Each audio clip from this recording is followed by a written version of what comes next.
ആരാധനയ്ക്കായി കടന്നു നിങ്ങളെല്ലാവരെയും ഓർത്ത് ദൈവത്തിൽ ഞാൻ കർത്താവിൽ സന്തോഷിക്കുകയും ഈ ആരാധനയിലേക്ക് നിങ്ങളെ വന്ദനം ചെയ്യുകയും ചെയ്യുന്നു. ഇവിടെയും സ്ട്രീമിംഗ് കൂടെ കേൾക്കുകയും ചെയ്യുന്ന എല്ലാ പ്രിയപ്പെട്ടവർക്കും ക്രിസ്തുയേശുവിൻ്റെ നാമത്തിലെ വന്ദനം. കർത്തൃദിവസത്തിൽ ആരാധിക്കുക എന്നുള്ളത് നമ്മുടെ ഒരു വലിയ പദവിയാണ്. സ്തോത്രം. ആമേൻ. ആരാധിക്കുന്നത് ഒരു പദവിയാണ്. സ്തോത്രം. Praise the Lord. ഒരു ഭാഗത്ത് ഈ രാജ്യത്ത് ക്രൈസ്തവ ചിന്തകൾ, ക്രൈസ്തവ രീതികൾ, ക്രൈസ്തവ നീതികൾ പലവിധ രീതിയിൽ പുട്ട് ഡൗൺ ചെയ്യാൻ ശ്രമിക്കുമ്പോൾ, സ്തോത്രം, ഒരു പോസ്റ്റ് ക്രിസ്ത്യൻ സിറ്റികളാണ് ഈസ്റ്റേൺ സൈഡിലുള്ളതെന്ന് ഘോഷിച്ചുല്ലസിച്ചുകൊണ്ട് നടക്കുന്നതായ ഒരു തലമുറയിലാണ് ജീവിക്കുന്നത്. എന്നാൽ നമുക്ക് സന്തോഷിപ്പാൻ വകയുണ്ട്. സ്തോത്രം. ഇന്നും സൺഡേ ആണ്, ഹോളിഡേ. എന്തിനു വേണ്ടിയാണ്? ആരാധിക്കാൻ. ഇന്നും ഞായറാഴ്ച ദിവസം അവധിയാണ്. സ്തോത്രം. അവിടെ ഇവിടെയൊക്കെ ചില ഷോപ്സും കാര്യങ്ങളൊക്കെ ബിസിനസ്സൊക്കെ നടത്തുന്നുണ്ടെങ്കിലും പൊതുവായിട്ട് ആരാധിപ്പാനായി സൺഡേ നമുക്ക് അനുവദിച്ചു തന്നിരിക്കുകയാണ്. സ്തോത്രം. അതോർത്ത് കർത്താവിനെ സ്തുതിക്കാമോ? സ്തോത്രം. Praise the Lord. ജോലി തിരക്കോ പ്രശ്നങ്ങളോ ഒന്നും കൂടാതെ സന്തോഷത്തോടെ ദൈവത്തിൽ കടന്നു വന്ന് നിയമിക്കപ്പെട്ട സ്ഥാനത്ത്, ക്രമീകരിക്കപ്പെട്ട സ്ഥാനത്ത് ഹൃദയം തുറന്ന് ശക്തിയോടെ ദൈവത്തെ ആരാധിക്കുക, അതൊരു പ്രത്യേക പദവിയാണ്. സ്തോത്രം. Praise the Lord. ഹല്ലേലൂയ. ഈ ആഴ്ച അമേരിക്കയിലെല്ലാം മെമ്മോറിയൽ വീക്കാണ്. ഡേ അല്ല, നാളെ ഒരു മെമ്മോറിയൽ ഡേ, ഓഫ് ഡേ ഉണ്ടെങ്കിലും, സ്തോത്രം, ഈ രാജ്യത്തിൻ്റെ സ്വാതന്ത്ര്യത്തിന് വേണ്ടി, കോൺസ്റ്റിറ്റ്യൂഷന് വേണ്ടി, സ്തോത്രം, ആംഡ് ഫോഴ്സസിലും മറ്റെല്ലാ നിലകളിലും സെർവ് ചെയ്തതായ അനേക വാരിയേഴ്സുണ്ട്. അവരെ ഓർക്കുകയും നല്ലൊരു ഭാഗം യൗവനക്കാർ ഈ രാജ്യത്തിൻ്റെ ആംഡ് ഫോഴ്സസിൽ വിവിധ നിലകളിൽ, മിലിറ്ററിയിൽ, എയർഫോഴ്സിൽ, നേവിയിൽ, മറ്റ് ഡിപ്പാർട്ട്മെൻറ്റിൽ സെർവ് ചെയ്ത്, സ്തോത്രം, ചിലരൊക്കെ ദേ സാക്രിഫൈസ് ദെയർ ലൈഫ് ആ സേവനത്തോടുള്ള ബന്ധത്തിൽ ഈ രാജ്യത്തിന് വേണ്ടി അർപ്പിച്ചു കഴിഞ്ഞു. സ്തോത്രം. അവരുടെ കുടുംബങ്ങളെയും അവരുടെ സർവീസിനെയും ഈ രാജ്യം ഓർക്കുകയും അവരെ ബഹുമാനിക്കുകയും ചെയ്യുന്ന ഒരാഴ്ചയാണ്. സ്തോത്രം. Praise the lord. നമ്മൾ ദൈവജനമായി we have a civic duty. എന്താണെന്നറിയാമോ? സ്തോത്രം. നമ്മുടെ സിറ്റിയിൽ സെർവ് ചെയ്യുന്നതായ fire department, police officers, emergency crews service ചെയ്യുന്നവർ, സ്തോത്രം, ഇവർക്കൊക്കെ ഒത്തിരി തടസ്സമുണ്ട്. കഴിഞ്ഞ നാളുകളെ അപേക്ഷിച്ച് ഇപ്പോൾ ആ നിലകളിൽ സെർവ് ചെയ്യുന്നവർക്ക് ഒത്തിരി പ്രഷറുണ്ട്. പല നിലകളിൽ അവരെ ക്രിട്ടിസൈസ് ചെയ്ത് അവരെ പുട്ട് ഡൗൺ ചെയ്യുന്നതായ ഒരു കാലയളവില്ല നമ്മൾ ജീവിക്കുന്നത്. അതിൻ്റെ കാര്യമോ വിവരണങ്ങളൊന്നും ഞാൻ അതിലേക്ക് കടക്കുന്നില്ല. സ്തോത്രം. വളരെ നിസ്സാരമായ വിഷയങ്ങളൊക്കെ വളരെ ആവശ്യമില്ലാത്ത സ്ഥലത്തേക്ക് വലിച്ചിരിച്ച് ലോ ആൻഡ് ഓർഡർ സിറ്റുവേഷനിൽ ഡിസ്റപ്റ്റ് ചെയ്യുന്നതായ ഒരു അന്തരീക്ഷത്തിലാണ് നാം ജീവിക്കുന്നത്. എന്നാൽ ദൈവമക്കളായ നമുക്ക് ഒരു ഡ്യൂട്ടി ഉണ്ട്. സ്തോത്രം. നമ്മൾ ഡ്രൈവ് ചെയ്യുമ്പോൾ ഒരു പോലീസ് ഓഫീസറെ കണ്ടാൽ ഒന്ന് ഗ്രീറ്റ് ചെയ്യണം. അതിനകത്തൊരു തെറ്റൊന്നുമില്ല. സ്തോത്രം. ഒരു ഫയർ ഡിപ്പാർട്ട്മെൻറ്റിലെ ആൾക്കാരെ കാണുമ്പോൾ thank you sir, I appreciate your service. ഒരു എമർജൻസി ക്രൂ നമ്മുടെ ഭവനം വഴിയായോ അല്ലെ എമർജൻസി കടന്നു വരുമ്പോൾ അവരെ ഒന്ന് അപ്രീഷിയേറ്റ് ചെയ്യണം. ഒരു തെറ്റുമില്ല. നല്ല കാര്യമാണ്. സ്തോത്രം. Praise the Lord. ഈ മെമ്മോറിയൽ വീക്ക് എന്ന് പറയുന്നത് അത് നമ്മളോട് ഒന്ന് സംസാരിക്കുന്ന ഒരു വീക്കാണ്. സ്തോത്രം. ഞാൻ അതുകൊണ്ടാണ് ഇത് വെറുതെ ഞാൻ ചർച്ചിൽ പറയുകയല്ല. It's a good thing. It's a good civic duty. നമ്മുടെ ലൈഫ് ബെറ്റർ ആക്കാൻ വേണ്ടി they are putting their life right on the risky spot. ഞാനിപ്പോൾ അതിലേക്ക് കടന്ന് നിങ്ങൾക്കെല്ലാം ആ വിഷയത്തെക്കുറിച്ച് അറിയാവുന്നവരാണ്. സ്തോത്രം. നിങ്ങൾ എന്നോട് എഗ്രി ചെയ്യുകയും ആ വിഷയത്തിൽ പ്രവർത്തിക്കുകയും ചെയ്യുന്നത് ഇറ്റ് ഹെൽപ്സ് യു. നമ്മുടെ സിറ്റി ലൈഫ്, സിവിക് ലൈഫ് വളരെ നല്ലതായിരിക്കും. സ്തോത്രം. നമ്മളവരുടെ എല്ലാ വിഷയങ്ങളോടും എഗ്രി ചെയ്യുന്നില്ലെങ്കിലും അവരുടെ സർവീസിനെ നാം അപ്രീഷിയേറ്റ് ചെയ്യണം. അത് നമുക്ക് നന്നായിരിക്കും. സ്തോത്രം. ഇന്ന് വായിച്ച സങ്കീർത്തനത്തിലെ ആരാധനയുള്ള ബന്ധത്തിൽ ഒരു ഭക്തൻ സാക്ഷീകരിച്ചതായ തൻ്റെ ജീവിതത്തിൻ്റെ ശൈലിയാണ് ഈ സങ്കീർത്തനത്തിൽ വായിച്ചത്. ഇവിടെ ഇരിക്കുന്ന പലരും വിശ്വാസ ജീവിതത്തിലെ ഒന്നാം തലമുറക്കാരും രണ്ടാമതും മൂന്നാമതും നാലാം തലമുറക്കാരൊക്കെ ഉണ്ട് ഇവിടെ. സ്തോത്രം. അതുകൊണ്ട് ഈ സങ്കീർത്തന ഭാഗത്തിലെ ഒരു റൂട്ട് ടീച്ചിങ് എന്താണെന്നറിയാമോ? സ്തോത്രം. കർത്താവിനോടുള്ളതായ നന്ദിയിൽ ഹൃദയം നിറഞ്ഞിട്ട് ദൈവസന്നിധിയിൽ കർത്താവ് തൻ്റെ സാഹചര്യങ്ങളെ വിശാലപ്പെടുത്തി.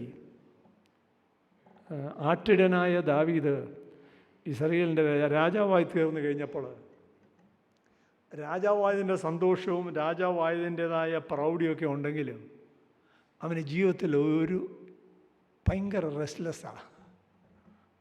അതിൻ്റെ കാരണം അവിടെ എഴുതിയിട്ടുണ്ട്.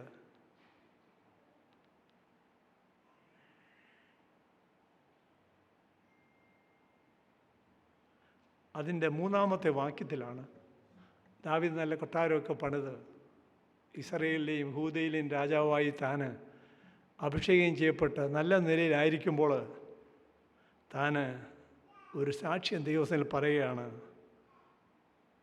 ഒരു പ്രതിജ്ഞ, ഒരു സമർപ്പണ സങ്കീർത്തനമാണിത്.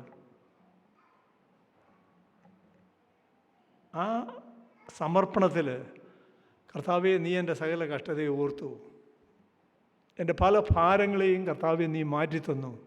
എന്നാൽ ഇപ്പോൾ ഔട്ട്വേർഡായിട്ട് ഭാരങ്ങളൊന്നും ഇല്ലെങ്കിലും എൻ്റെ ഹൃദയത്തിൽ വലിയൊരു ഭാരമുണ്ട്. എൻ്റെ ഹൃദയത്തിൽ വലിയൊരു റെസ്റ്റ്ലെസ്നെസ് ഉണ്ട്, വിശ്രമമില്ലാത്ത ഒരു കാര്യമുണ്ട്. അതെന്താണ്? യാക്കോബിന് ഒരു സ്ഥലം, യഹോവയ്ക്ക് ഒരു സ്ഥലം, യാക്കോബിൻ്റെ വല്ലഭന് ഒരു നിവാസം കണ്ടെത്തണം.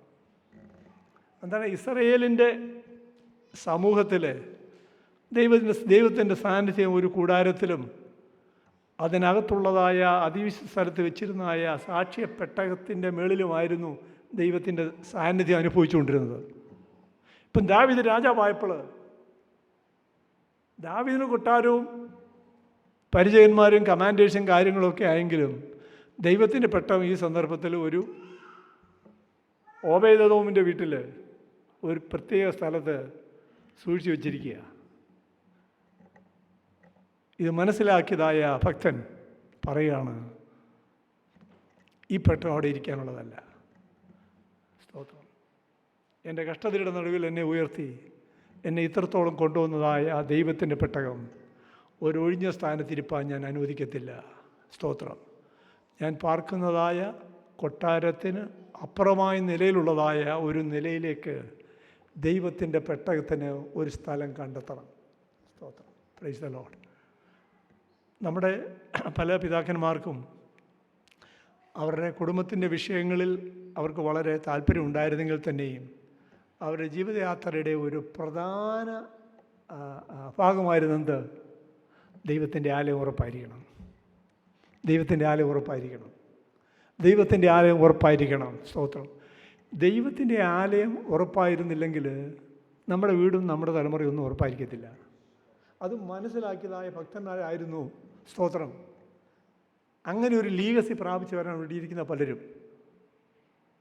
അവർ ദൈവത്തിൻ്റെ ആലയത്തിന് വേണ്ടി അവർ വലിയ പ്രാസംഗികന്മാരായിരുന്നില്ല, അവർ കർഷകന്മാരായിരുന്നു, അവർ ട്രേഡേഴ്സ് ആയിരുന്നു, അവർ ആ തലമുറയിലെ ജോലികാര്യങ്ങളൊക്കെ ചെയ്തെങ്കിലും അവരുടെ അകത്ത് ഈ ദാവീദിനെ പോലുള്ളതായ ഒരു വലിയ ഒരു ആകാംക്ഷ, ഒരു വലിയ ദാഹം ഉണ്ടായിരുന്നത് ദൈവത്തിൻ്റെ ആലയം ഞങ്ങളുടെ നടുവിൽ ഉറപ്പായിരിക്കണം. സ്തോത്രം. Praise the Lord. ഞാൻ പറയുന്നത് എത്ര പേർക്കറിയാം? എത്ര പേർ എന്നോടൊപ്പം എഗ്രി ചെയ്യുന്നുണ്ട്? സ്തോത്രം. ദൈവത്തിൻ്റെ ആലയം ഞങ്ങളുടെ നടുവിൽ ഉറപ്പായിരിക്കണം. ദൈവത്തിൻ്റെ ആലയത്തിൻ്റെ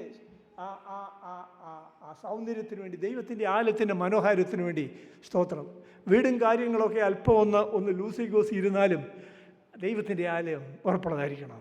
ദൈവത്തിൻ്റെ ആലയത്തിൽ ഒരു ഭംഗവും വരുവാൻ പാടില്ല. സ്തോത്രം. Praise the Lord. ഹല്ലേലൂയ. ദൈവത്തിൻ്റെ ആലയത്തിൻ്റെ പെട്ടകം ചുമക്കുന്നവരോ അന്താഴം ചുമക്കുന്നവരോ, സ്തോത്രം, വിവിധ നിലകളിൽ, സ്തോത്രം, കുടുംബമായി വരിയായി അപ്പനും മക്കളും കുഞ്ഞുങ്ങളും എല്ലാം ആ തലമുറയിലെ ദൈവത്തിൻ്റെ ആലയത്തിന് വേണ്ടി, ദൈവത്തിൻ്റെ സാന്നിധ്യം നിലനിൽക്കുന്നതായ ആലയത്തിന് വേണ്ടി രാപ്പകൽ പ്രവർത്തിച്ചിരുന്നു. സ്തോത്രം. അങ്ങനെ സാക്ഷികൾ എത്ര പേരുണ്ട്? അവർ കരങ്ങൾ ദൈവത്തെ സ്തുതിക്കാം.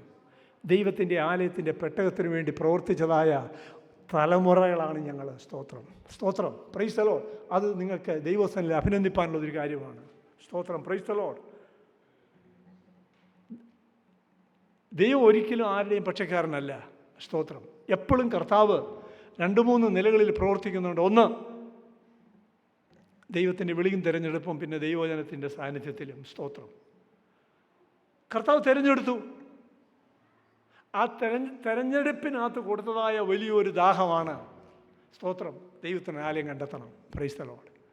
ഇന്നിപ്പോൾ ഞാൻ അതിലേക്ക് ദീർഘമായി കടക്കുന്നില്ല. ഇന്ന് പോൽക്കാലം ആരാധനയുടെ മഹത്വത്തെക്കുറിച്ച് പറയുവാനാണ് ഞാൻ ആഗ്രഹിക്കുന്നത്. ആലയത്തിൻ്റെ മഹത്വത്തെക്കുറിച്ച് പറയുവാനാണ് ആഗ്രഹിക്കുന്നത്. ഇന്ന് രാവിലെ പ്രത്യേകിച്ച് പ്രിയ കർത്താവിൻ്റെ ദാസൻ ഡോക്ടർ ജോർജ് മാത്യു നമ്മളോടൊപ്പം ഉണ്ട്. സ്തോത്രം. അദ്ദേഹം ചില മിനിറ്റുകൾ ഒരു ഗ്രീറ്റിങ്സ് ആയിട്ട് ഒരു ചെറിയ എക്സോഷനായിട്ടും പറയും. അതുകൊണ്ട് ഞാൻ എൻ്റെ കീ വേഴ്സ് മാത്രം പറയാം. യഹോവേ, നിന്നിൻ്റെ ബലത്തിൻ്റെ പെട്ടവുമായി നിൻ്റെ വിശ്രാമത്തിലേക്ക് എഴുന്നള്ളണമേ. ഇന്ന് രാവിലെ കർത്താവിന് നമ്മുടെ നടുവിൽ, സ്തോത്രം, പ്രൈസ് ദി ലോർഡ്, ഡ്വെൽ ചെയ്യാനുള്ള സ്ഥലമാണിത്. സ്തോത്രം, പ്രൈസ് ദി ലോർഡ്. ഇന്ന് രാവിലെ നാം കർത്താവിനെ ഉയർത്തുമ്പോൾ, കർത്താവിനെ ഉയർത്തുവാനായി കടന്നു വന്നിരിക്കുന്നതായ നമ്മളെ എല്ലാവരിലും, സ്തോത്രം സ്തോത്രം സ്തോത്രം സ്തോത്രം, കർത്താവ് ഉയർത്തപ്പെടുന്നതായ ഒരു സന്ദർഭമാണ് ഈ ആരാധന. പാടുമ്പോഴും പ്രാർത്ഥിക്കുമ്പോഴും ദൈവനെ ചിന്തിക്കുമ്പോഴും, സ്തോത്രം, പ്രൈസ് ദി ലോർഡ്. അതിൻ്റെ 7 മുതൽ താഴോട്ട് ദൈവത്തിൻ്റെ ആലയത്തിൽ കടന്നു വന്നിട്ട്, സ്തോത്രം, നമസ്കരിക്കുക, കുമ്പിടുക, വീഴുക, ദൈവത്തിൻ്റെ സാന്നിധ്യത്തിൽ ലയിക്കുക, ഒരു ആത്മീയ അന്തരീക്ഷത്തിലേക്ക് ഇറങ്ങി വരിക. അതിനുവേണ്ടിയാണ് ഇന്ന് പകൽക്കാലം നാം കടന്നു വന്നിരിക്കുന്നത്. സ്തോത്രം, praise the Lord. Hallelujah, hallelujah. കർത്താവിന് വേണ്ടി ധീര സാന്നിധ്യം വഹിച്ചതായ അനേക ഭക്തന്മാരുടെ ചരിത്രം നമുക്കറിയാം. യഹോവ സിയോനെ തിരഞ്ഞെടുക്കുകയും അതിനെ തൻ്റെ വാസസ്ഥലമായി ഇച്ഛിക്കുകയും ചെയ്തല്ലോ. ഇന്ന് പകൽക്കാലം കർത്താവ് നമ്മെ തിരഞ്ഞെടുത്തു. കർത്താവ് നാം നടുവിൽ വസിപ്പാൻ ആഗ്രഹിക്കുന്നു. സ്തോത്രം. ആ കർത്താവിൻ്റെ സാന്നിധ്യം അനുഭവിച്ചുകൊണ്ട് തുടർന്ന് കർത്താവിനെ ആരാധിക്കാം. സ്തോത്രം. ഇന്ന് പകൽക്കാലം പ്രിയ